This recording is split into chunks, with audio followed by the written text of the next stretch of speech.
Hi, I'm Martin Jady, an instructor in the UK on 3-axis microlights. Welcome to this pre-flight briefing for students wishing to gain their UK National Private Pilot's Licence, or NPPL. These briefing videos follow the British Microlight Aircraft Association syllabus for 3-axis microlight aircraft. They are not intended to replace your instructor's briefing, but to supplement it and generally prepare you for each exercise. The aircraft I typically teach on is the C-42. Details specific to your aircraft, airfield, NOTAMs and the weather etc. should be briefed by your instructor on the day you fly the exercise. Hopefully by using these briefings to prepare upcoming lessons and to refresh previous exercises, you will be able to maximise your learning. This is the briefing for exercise 4, the effects of controls. The aim of this exercise is to understand how each control affects the aircraft in flight. Let's look at the theory first. Fixed wing aircraft move around 3 axes. They are all perpendicular to each other and pass through the centre of gravity. Running from nose to tail of the aircraft is the longitudinal axis. Movement around this axis is called roll. Running across the aircraft is the lateral axis. Movement around this axis is called pitch. Finally, there is the vertical axis, sometimes also known as the directional or normal axis. And movement around this axis is called yaw. Now let's look at the method and what we will be flying and learning in this exercise. Our primary reference for the aircraft's attitude is the horizon, plus 3 primary instruments. The airspeed indicator, or ASI for short, telling us our speed through the air. The altimeter, telling us our height or altitude. And the vertical speed indicator, or VSI, telling us our rate of climb or descent. It should be noted that aircraft are generally designed to be stable around these 3 axes. Each control has a primary effect and a secondary or lasting effect. For this exercise, it is fine to simply learn the primary and secondary effects without necessarily understanding why they happen. You will later learn the aerodynamic reasons for the effects, which is required for your understanding of the principles of flight. We will start with the ailerons, indicated in red on the aircraft here. The primary effect of ailerons is to cause the aircraft to roll, and they are controlled by moving the stick or control column to the left or right. The ailerons are linked together so that they move in opposite directions to each other when the stick is moved. Moving the stick left makes the left aileron hinge up and the right aileron hinge down, causing the aircraft to roll to the left. The aircraft will continue to roll until the stick is centralised and the ailerons return to their neutral position. The stability of the aircraft means that if not rolled too far or aggressively, once the controls are centralised again, the aircraft remains in this new attitude. We can roll the aircraft right by moving the stick right. The right aileron moves up, the left one down, and the aircraft rolls until the stick is centralised. The secondary effect of aileron is adverse yaw. This is where the aircraft yaws in the opposite direction to the roll. When we roll to the left, for example, the aircraft yaws to the right. This adverse yaw disappears once the stick is centralised. The rudder, the movable surface shaded in red at the trailing edge of the vertical stabiliser, is operated via the rudder pedals. The primary effect is to yaw the aircraft. Pressing on a pedal causes the rudder to move to that side. The pedals are linked so that as one pedal moves forward, the other moves backwards and vice versa. As the rudder moves left or right, it causes the aircraft to yaw in that direction. The secondary effect is to cause the aircraft to roll and then to slip sideways in the direction of yaw. Here, we yaw the aircraft left and then it rolls and then slips left. The aircraft will continue to yaw, roll and slip towards that side unless corrected by centralising the pedals before the aircraft has rolled too far. Again, the aircraft's stability means that it will stay in this new attitude once the pedals are centralised, providing the initial control inputs are not too excessive or aggressive and the aircraft has not rolled and slipped excessively. The elevator, also at the tail, is operated by moving the stick forwards or backwards. The primary effect is to pitch the aircraft up or down relative to its flight path. Moving the stick backwards hinges the elevator up and pitches the aircraft up. As the stick is moved forward, the elevator hinges down, pitching the nose of the aircraft down. The lasting effect of pitch is to determine the aircraft's speed. The pitch of the aircraft relative to its flight path determines the wing's angle of attack. Increased pitch relative to flight path means the aircraft flies at a slower speed. Pitching down accelerates the aircraft to a faster speed. Since we have just learnt how to control the aircraft's speed, let's look at the different effects of airspeed on the aircraft. The primary effect is to increase or reduce the sensitivity and response of the controls. At different airspeeds, different amounts of force and movement of the controls are required to manoeuvre the aircraft.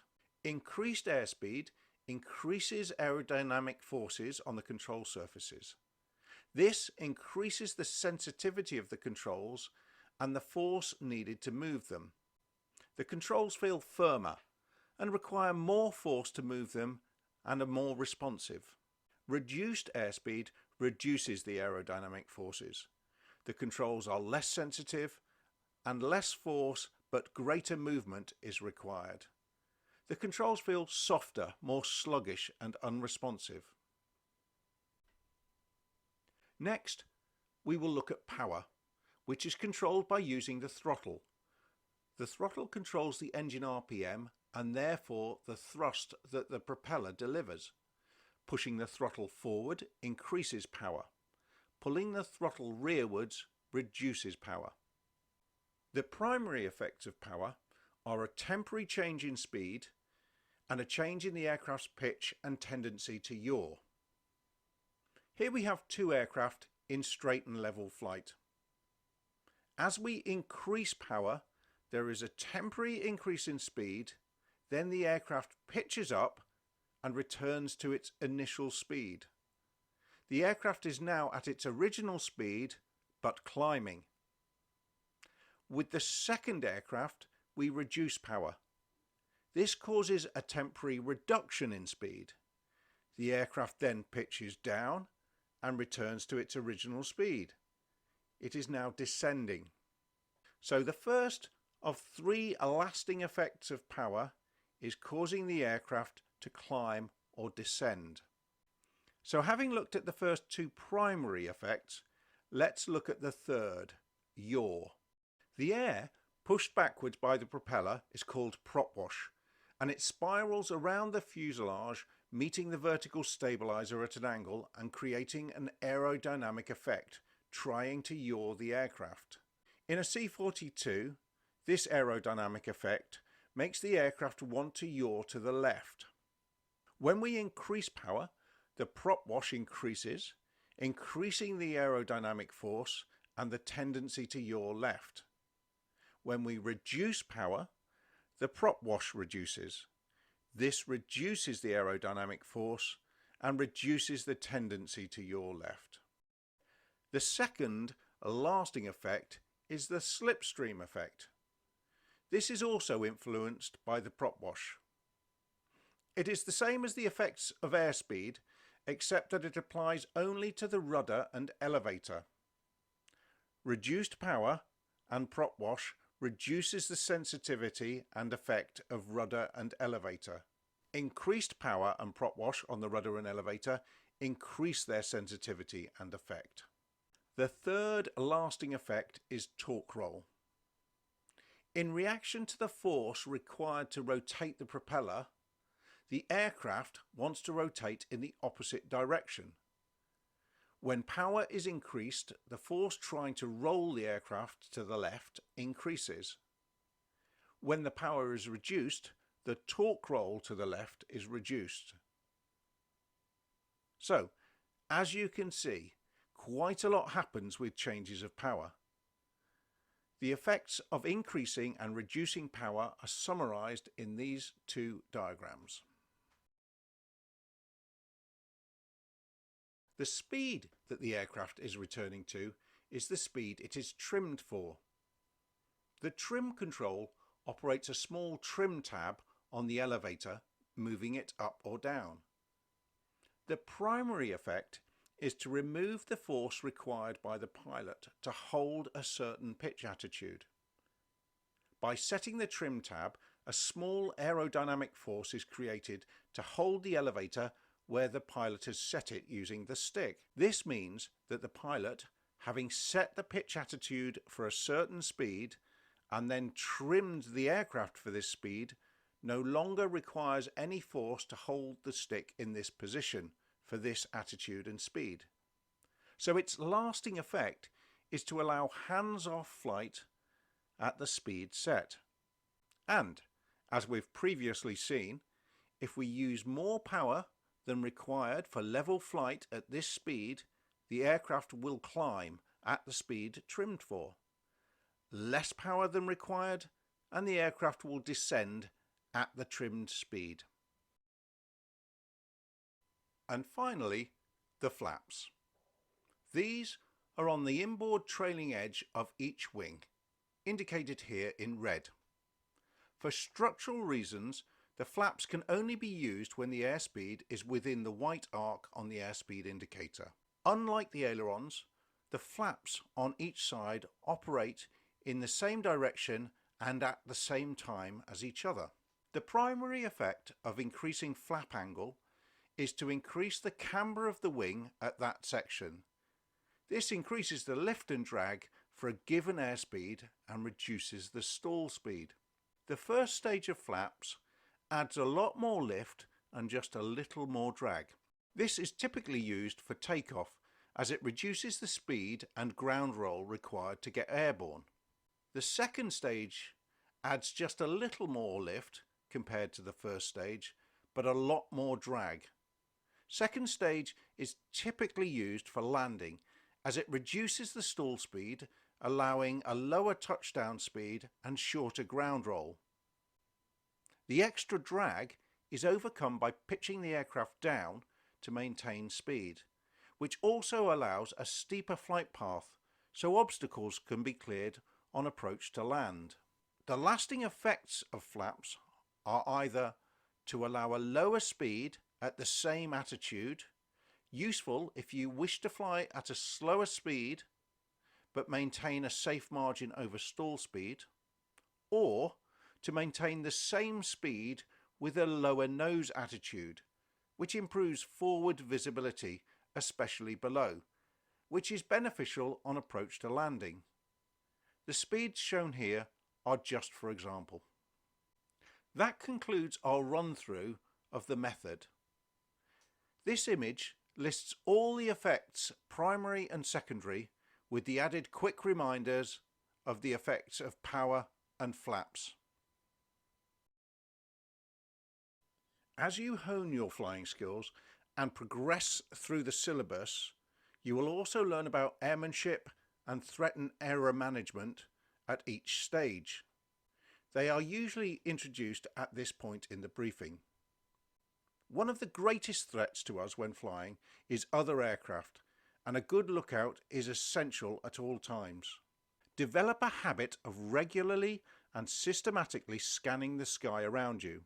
One system is to scan from over your left shoulder, 1, forward and to the left, 2, straight ahead, 3, forward to the right 4, and 5, as far as you can behind you and to the right.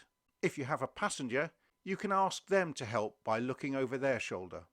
At each position, pause to look properly, looking above and below as well as level. There are many blind spots in the cockpit created by parts of the aircraft structure, so move your head to ensure you look around them in case another aircraft is hidden there. An object with a constant bearing to you is potentially on a collision course and would remain hidden in the blind spot. If you do see something, then point it out. Don't assume your instructor has seen it too. To do this, we use the clock code so as to know where to look. 12 o'clock is straight ahead and the numbers run round to the right as if you were in the middle of a clock face. Add the words high, level or low to help. For example, if you see an aircraft high to your left, you might say aircraft 10 o'clock high. You should by now be familiar with the passing of control between yourself and your instructor. Your instructor will give you control by saying you have control, and you acknowledge this by saying I have control. When the instructor takes control, they will say I have control, and again you acknowledge this by saying you have control. Your instructor will demonstrate an input or maneuver and you will follow through on the controls. They will then give you control and talk you through the input or maneuver as you fly it. Finally, when suitable, they will allow you to practice with only verbal input if required.